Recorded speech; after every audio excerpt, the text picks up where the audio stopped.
विनती सुनने वाले, मेरे आंसू निहारने वाले,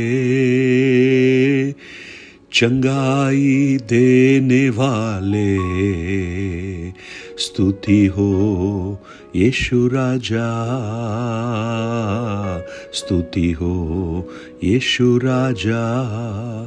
तुझसे होगा सब कुछ होगा, ये वचन काफी है। तुझसे होगा सब कुछ होगा, ये वचन काफी है।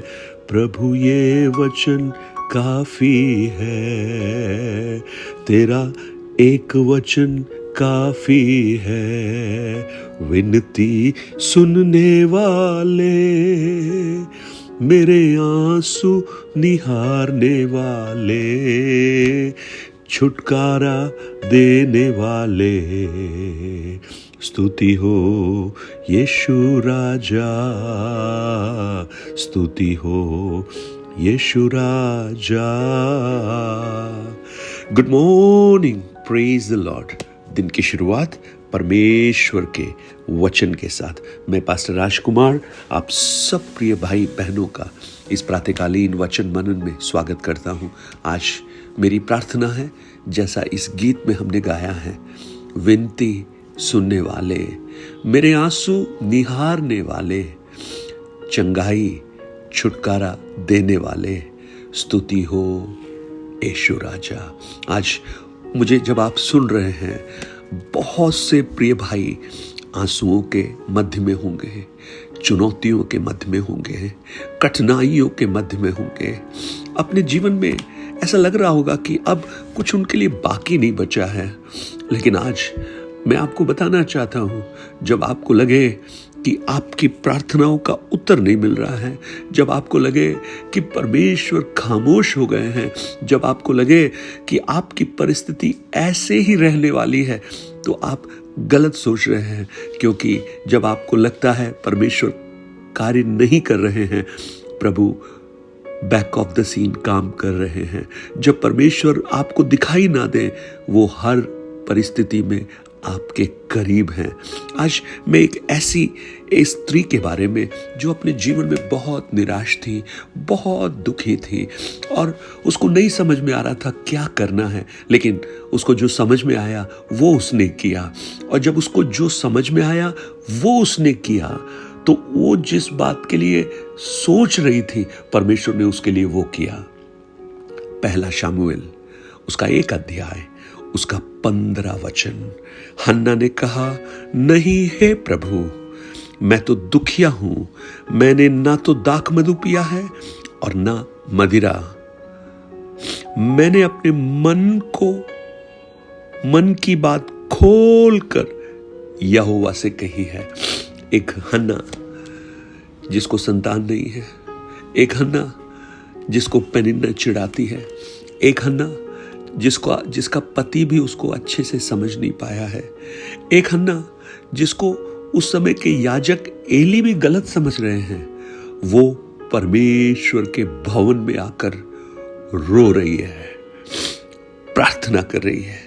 आज मुझे सुनने वाले मेरे भाई मेरी बहन, आपके जीवन की चुनौतियों का, आपके जीवन की कठिनाइयों का, आपके जीवन की बीमारियों का, आपके जीवन की तकलीफों का अगर कोई उत्तर है, तो वो उत्तर यही है कि आप परमेश्वर के भवन में, परमेश्वर की हुजूरी में आकर आप रोएं, प्रार्थना करें। और जब आप पुकारेंगे, आप रोएंगे, परमेश्वर आपको नजरअंदाज नहीं करेगा और आपकी हर दुखों को, आपके हर आंसुओं को देखकर वो आपके जीवन में काम करेगा। भजन संहिता 56 उसके 8 वचन में लिखा है, तू मेरे मारे मारे फिरने का हिसाब रखता है, तू मेरे आंसुओं को अपनी कुप्पी में रख के क्या उनकी चर्चा तेरी पुस्तक में नहीं है? प्रभु जानता है आपके मारे मारे फिरने को। प्रभु जानता है हन्ना तू किस दौर से, किस कठिनाई से गुजर रही है, प्रभु जानता है, क्योंकि उसको सब मालूम है। और आज तुम्हारी जो ये अवस्था है वो परमेश्वर ने ही उस अवस्था को रखा है।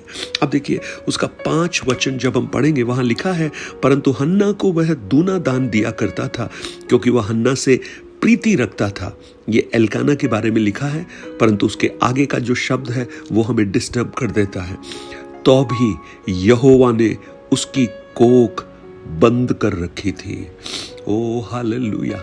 हमें लगता है परमेश्वर कोख खोलता है, हमें लगता है प्रभु आशीष देता है, लेकिन प्रियो कई बार वो कोख बंद कर देता है, कई बार वो आशीषों का दरवाजा बंद कर देता है, कई बार वो हमारी प्रार्थना का उत्तर नहीं देता है।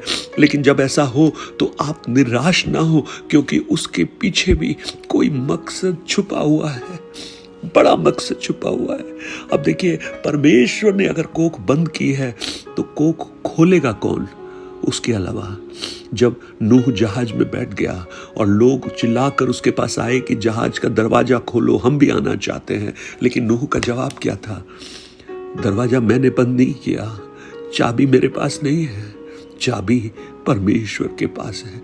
मुझे सुनने वाले मेरे भाई बहन, आपके जीवन में जो ताला लगा हुआ है ना, आपकी समस्याओं का जो ताला है, आपकी आर्थिक तंगी का जो ताला है, आपकी बीमारी का जो बड़ा ताला है, आपके पारिवारिक क्लेश का जो बड़ा ताला है, इन सब की एक ही चाबी है और वो एक चाबी से सारे ताले खुल जाते हैं और उस चाबी का नाम है प्रार्थना की चाबी। और जब आप उस चाबी को इस्तेमाल करते हैं वो ताला अपने आप खुलने लगता है। अब देखिए हन्ना क्या बोल रही है? हन्ना कह रही है, मैं तो अपने मन की बात खोलकर परमेश्वर के सामने रखी हूं। दुख, निराशा, तकलीफ, बांझपन, बच्चे नहीं है, चिढ़ाया जाना उसकी सौत पनिन्ना के द्वारा, उसका पति उसको दुख को नहीं समझ पा रहा। 5वें वचन में कहता है, क्या मैं तेरे लिए 10 बच्चों से अच्छा नहीं हूं? अरे तुम बहुत अच्छे हो, लेकिन जो कमी है ना वो बच्चा ही पूरा कर सकता है। उसके बाद जो उसका आत्मिक अगुआ है एली, वो भी उसे गलत समझ रहा है, लेकिन सब उसको गलत समझ रहे हैं, परंतु इसने गलती नहीं की।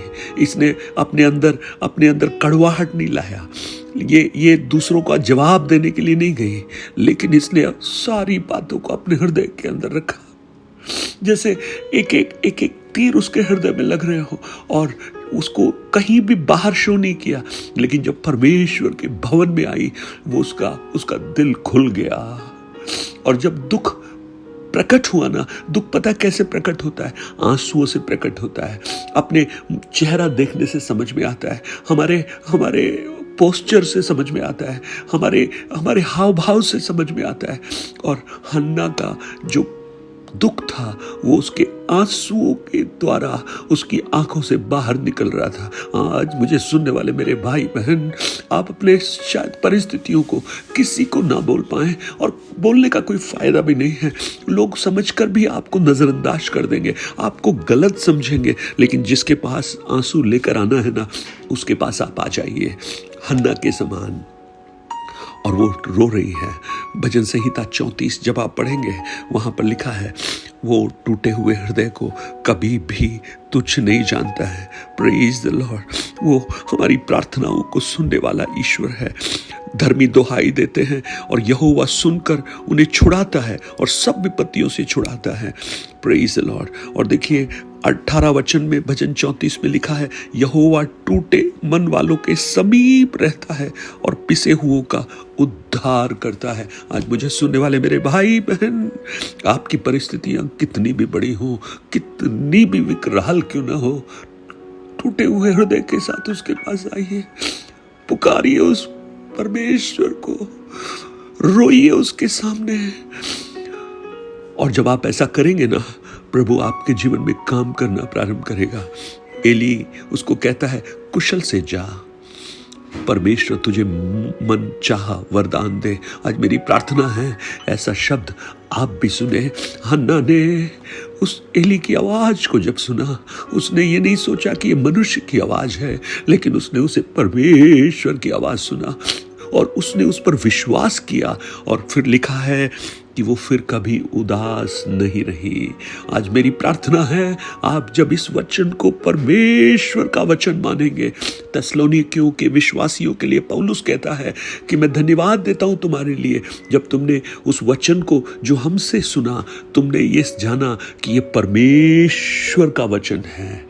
आप इस पर विश्वास कीजिए, भरोसा कीजिए, आप इस बात पर विश्वास कीजिए जो आज मैं आपको बोल रहा हूं।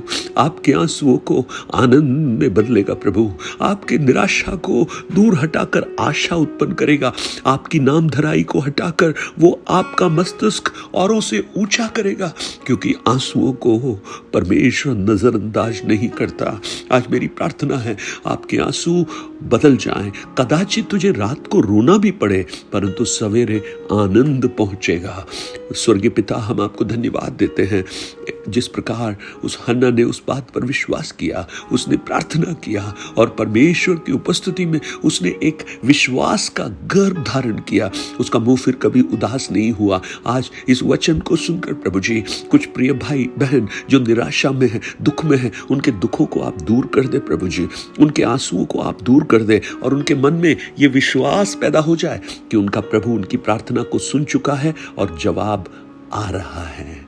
धन्यवाद, आपने प्रार्थना को सुना। प्रभु यीशु के नाम से मांगता हूं पिता, आमीन आमीन। 9829037837 पर आप अपने प्रार्थना निवेदन और गवाहियों को आप हमसे शेयर कर सकते हैं और इन वचनों को औरों तक पहुंचाकर इस सेवकाई को सहयोग कर सकते हैं। देखिए प्रियो, जब लोग आपको गलत समझें, आप कड़वाहट मत लाइए अपने मन में, आप उनको उत्तर देने मत जाइए। आप परमेश्वर के उत्तर में जब विलंब हो, आप निराश मत होइए, आप निरंतर प्रार्थना कीजिए, उसके सामने आइए, उससे अपनी बातों को रखिए। प्रभु आपको आशीर्वाद दे। Have a blessed day. God bless you.